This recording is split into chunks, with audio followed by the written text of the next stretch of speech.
అందరూ మనకెందుకు వాళ్ళు మనం టార్గెట్ చేస్తారేమో అనుకుంటాను. మన సరిహద్దులకు వెళ్ళలేదు. నేను చెప్పాను, మన అందరూ ఇళ్లలో కూర్చొని జాగ్రత్తగా ఉండి ఎవ్వరికి ఒక మాట అనుకున్నా ఉంటే మన ప్రాణాలు రక్షణతో ఉంటాయనుకుంటున్నారా? మన చనిపోయిన మధుసూదన్ గారిని చూడండి, ఆయన ఎవరికి హాని చేశాడు? ఎవరిని పల్లెత్తి మాట అనలా. కుటుంబాన్ని తీసుకెళ్ళి కాశ్మీర్ వెళ్తే ఎక్కడ కాల్ చేశారు. Targeted as a Hindu. ఇది ఎక్కడో కూర్చోబెట్టి మత సామరస్యం చాలా చాలా అవసరం ఈ దేశానికి.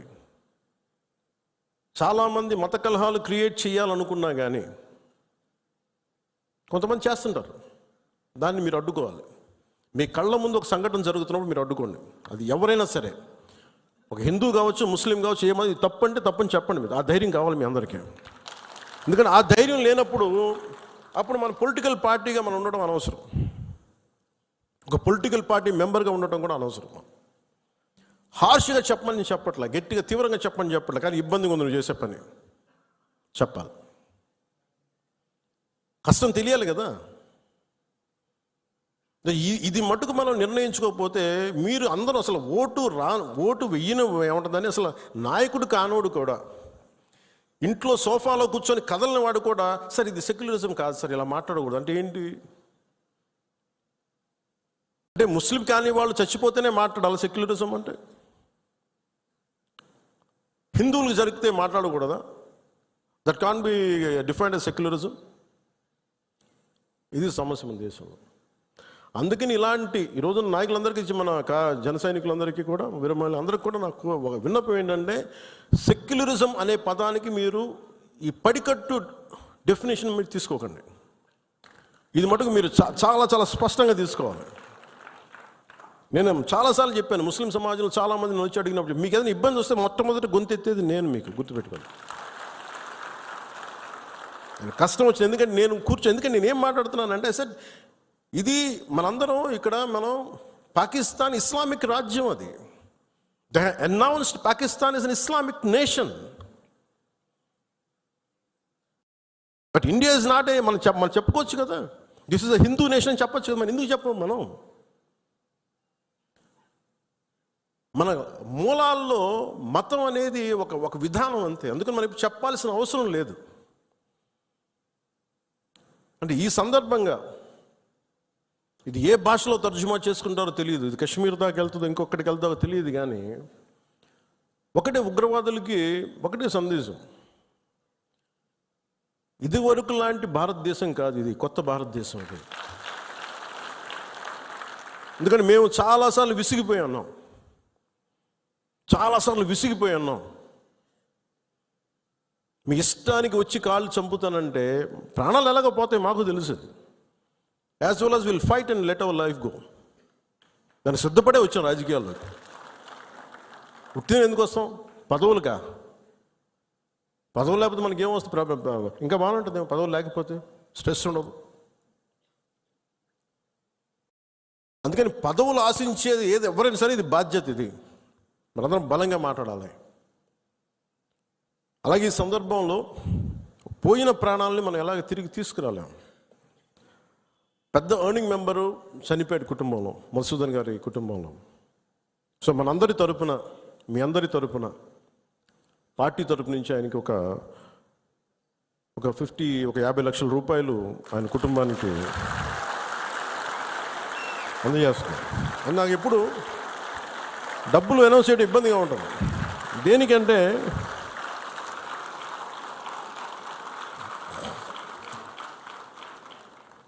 దేనికంటే మనిషి ప్రాణాలకు విలువ కట్టడం నాకు ఇష్టం ఉండదు.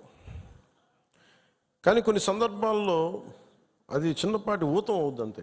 పిల్లల చదువులకు కావచ్చు, ఇంకోటి కావచ్చు. ఇవన్నీ కాకుండా మధుసూదన్ గారి కుటుంబానికి, వారి కుటుంబ సభ్యులందరికీ ఈ సందర్భంగా నేను ఒకటే విన్నవించుకుంటున్నాను.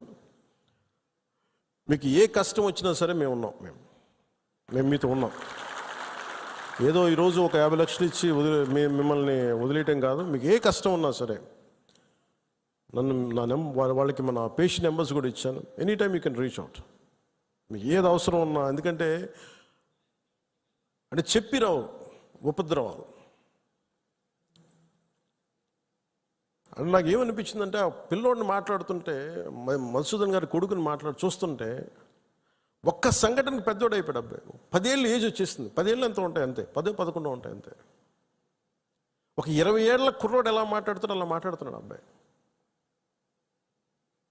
ఒక చిన్నపాటి సంఘటన చాలు. నేను చాలాసార్లు అనుకుంటాను, పాలిటిక్స్లో రాకముందు రిస్క్ అది ఇది అనుకుంటే, నేను అనుకునేవాడిని సింపుల్గా రోడ్డు మీద వెళ్తుంటే కూడా చచ్చిపోవచ్చు కదా.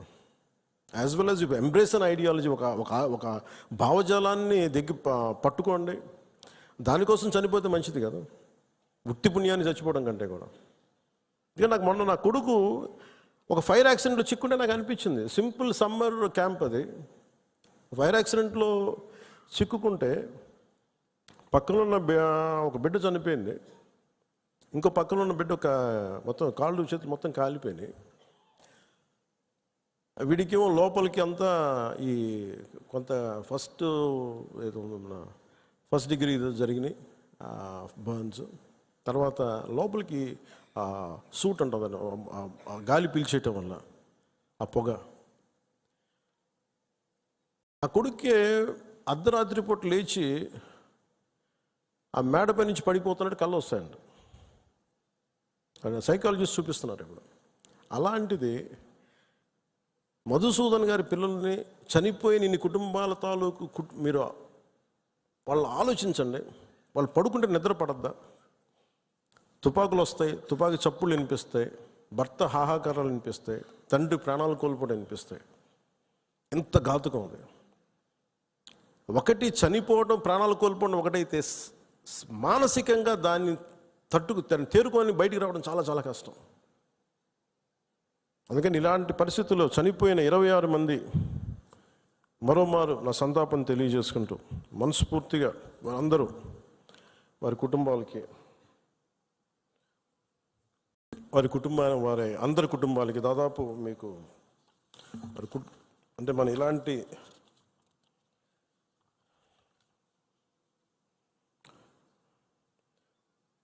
ఇరవై 26 మందిలో ఒకళ్ళు ఇందోర్ నుంచి సుశీల్ నత్యాల్, హేమంత్ సుహాస్ జోషి ముంబై, వినయ్ నర్వాల్ హర్యానా, అతుల్ శ్రీకాంత్ మోణి మహారాష్ట్ర, నీరజ్ ఉద్వాని ఉత్తరాఖండ్, బిథిన్ అధికారి కోల్కతా, సుదీప్ నెపోనే నేపాల్, శుభం ద్వివేది కాన్పూర్, ప్రశాంత్ కుమార్ సత్పతి ఒడిషా, మనీష్ రంజన్ బంగాల్, ఎన్ రామచంద్ర కేరళ, సంజయ్ లక్ష్మణ్ లాలి తానే, సయ్యద్ అదిల్ హుసేన్ షా పెహల్గామ్, ఇందాక చెప్పిన గుర్రం ఇచ్చే వ్యక్తి,